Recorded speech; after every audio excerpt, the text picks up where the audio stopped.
People are furious about corruption. As citizens, we feel we have been robbed. And there's no question, we have been robbed. So we have to talk about corruption. Politicians know it, we know it. This country has a culture of corruption from the point of bribing a policeman to get in front of a queue.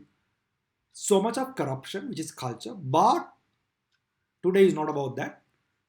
Today is about making our politicians accountable for corruption, but understanding a framework through which we should look at it and also know what to ask for going beyond a slogan. So, let's take the construction industry. Construction is a big part of a GDP. Sri Lanka's GDP, if I'm not mistaken, construction will account for 7%. Construction 7ක් විතර අපේ දලදේශීය නිෂ්පාදිතයට contribute කරනවා. ලක්ෂ 6ක් විතර වැඩ කරන ඉතාම වැදගත් ඉන්ඩස්ට්‍රි එකක්. මම මේ කන්ස්ට්‍රක්ෂන් වල හොරු ඉන්නවා කියනව නෙමෙයි. කන්ස්ට්‍රක්ෂන් එක හොරකම් කරන්න තියෙන chance වැඩි. ගෙවල් හදපු අය දන්නවා බාසුන්නලා කොහමද සමහරට හොරකම් කරන්නේ. බාසුන්නලා බුදියන් ඉන්නකොට ළඟ ඉන්න මිනිස්සු වැල් ටික හොරකම් කරන් යනවා.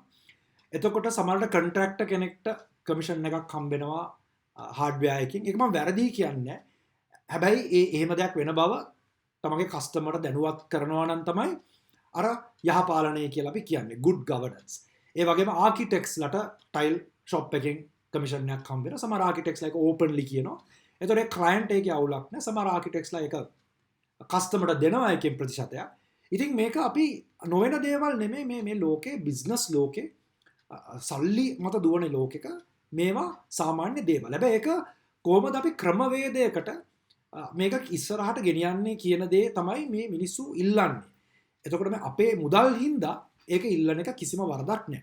එතකොට අපි නිකන් ෆ්‍රේම්වර්ක් එකක් ගත්තොත් නිකන් කන්ස්ට්‍රක්ෂන් ඉන්ඩස්ට්‍රි එකේ සාමාන්‍යයෙන් මේ උතර පාරවල් හදද්දි බිල්ඩින් ගහද්දි පබ්ලික් යුටිලිටීස් කරද්දි තමයි සල්ලි හම්බ කරන්න පුළුවන් chances එන්නේ.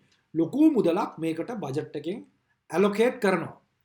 එතකොට සාමාන්‍යයෙන් ඕන ආණ්ඩුවක් බලයට එන්න ඉස්සෙල්ලා ඒගොල්ලන්ගේ මිත්‍රයෝ පවුලේ අය බිස්නස්මන්ලා මේගොල්ලන්ව මාක් කරන් ඉන්නේ.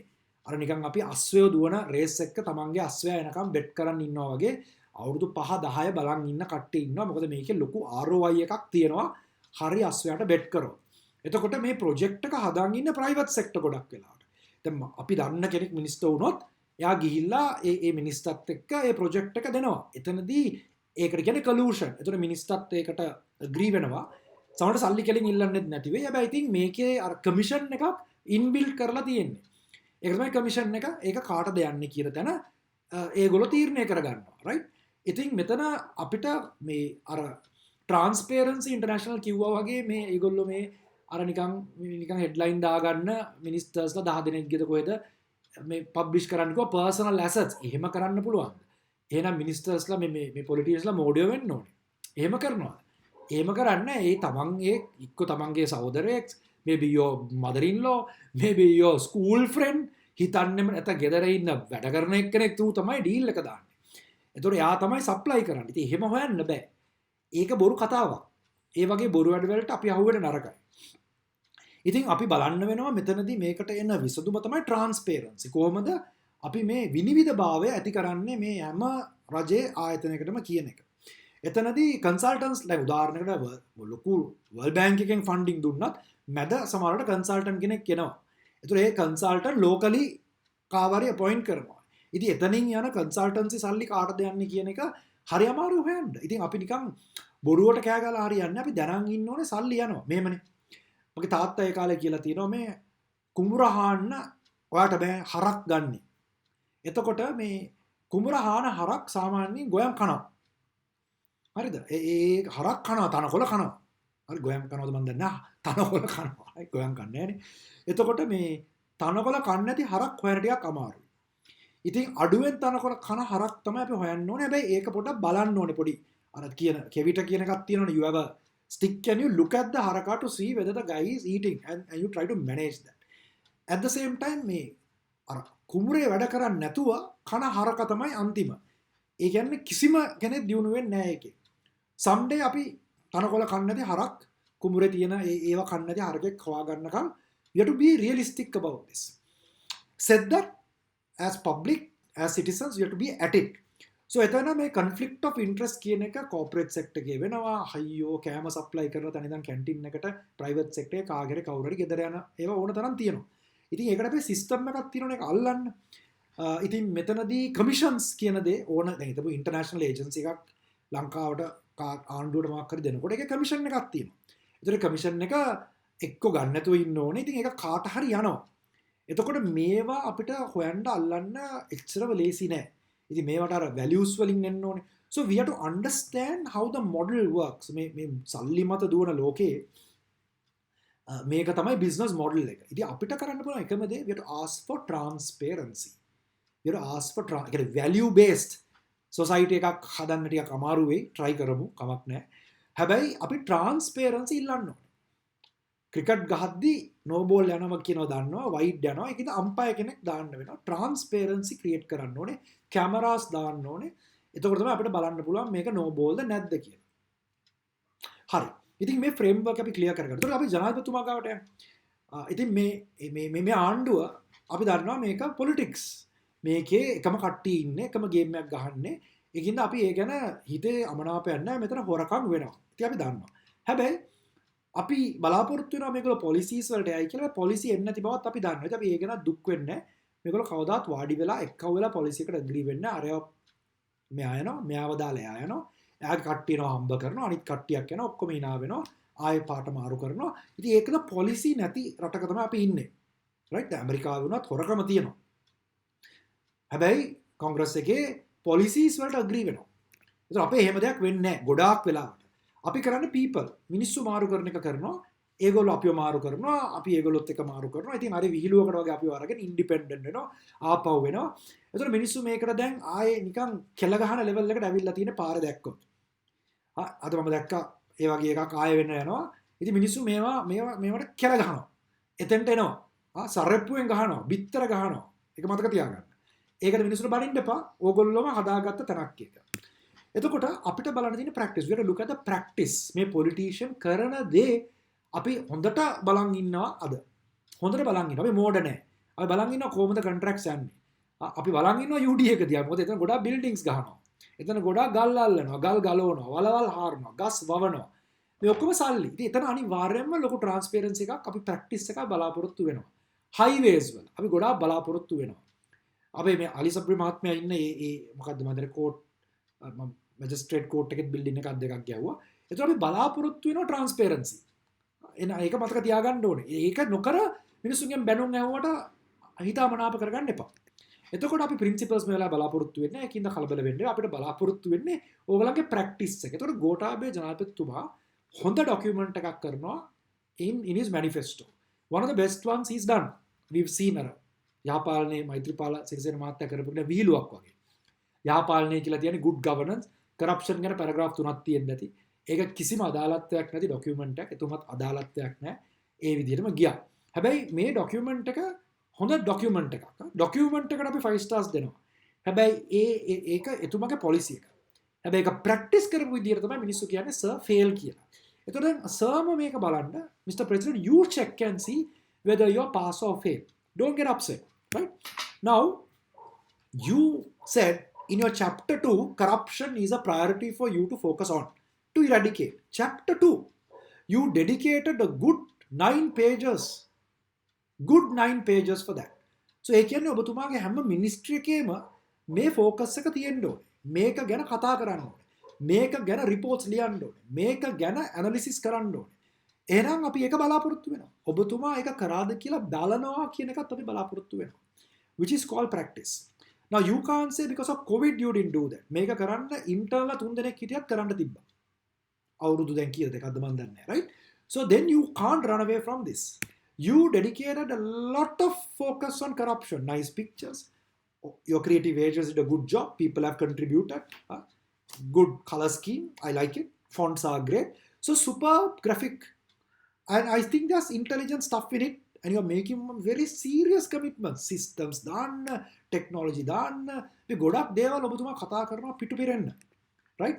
එතකොට I've been asking this from the respective minister also. I went and looked at the UDA because UDA is money, right? We know that.